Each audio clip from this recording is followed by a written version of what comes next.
માં લઈ ગયા. હવે અહીંયા સોમવારનું ટાણું આવી ગયું.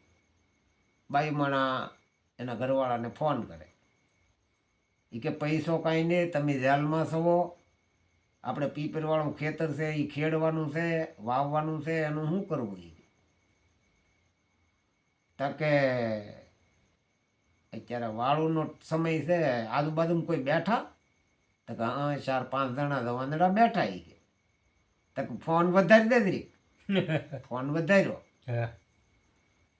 વધાર્યો એટલે આવડા બહાર એના ઘરની બહાર ઓટલો ના 5-6 જવાનડા બેઠા. સાંભળો એ કે ઓલો દારૂડિયો જેલમાં ગયો, એનો ફોન છે, સાંભળો તો કે વાતું બંધ કરો. વાતું બંધ કર્યું. એ કે આપણું પીપરવાળું ખેતર છે? તો કે હા. એને એ કે દરિયાદા હાવ હેઠે નહીં, થોડુંક અધવસાળો નહીં. નામે એ કે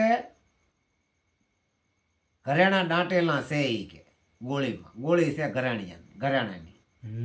એ તારે ખોદીને કાઢ લેવાની અને એ વેચીને તું ખેતી કર્યા વવરાવી દેજે. એ કે હા. એ કે છે ઓલા 4-5 જણા કે છે જોયા દેવું. એ કે આ હું નહીં કે આખી રાત ખોદવું. એ કે એડી પા તમને તરી કમલી નો ભાઈ મીંડા ખોદવા ગોળી નીકળશે કે ગોળી નીકળશે. તમને કોઈ ગોળી શું નીકળે? આખું ખેતર ખોદાઈ ગયું, કાંઈ નીકળ્યું નહીં ને ડૂકી જા. હવાર છું તા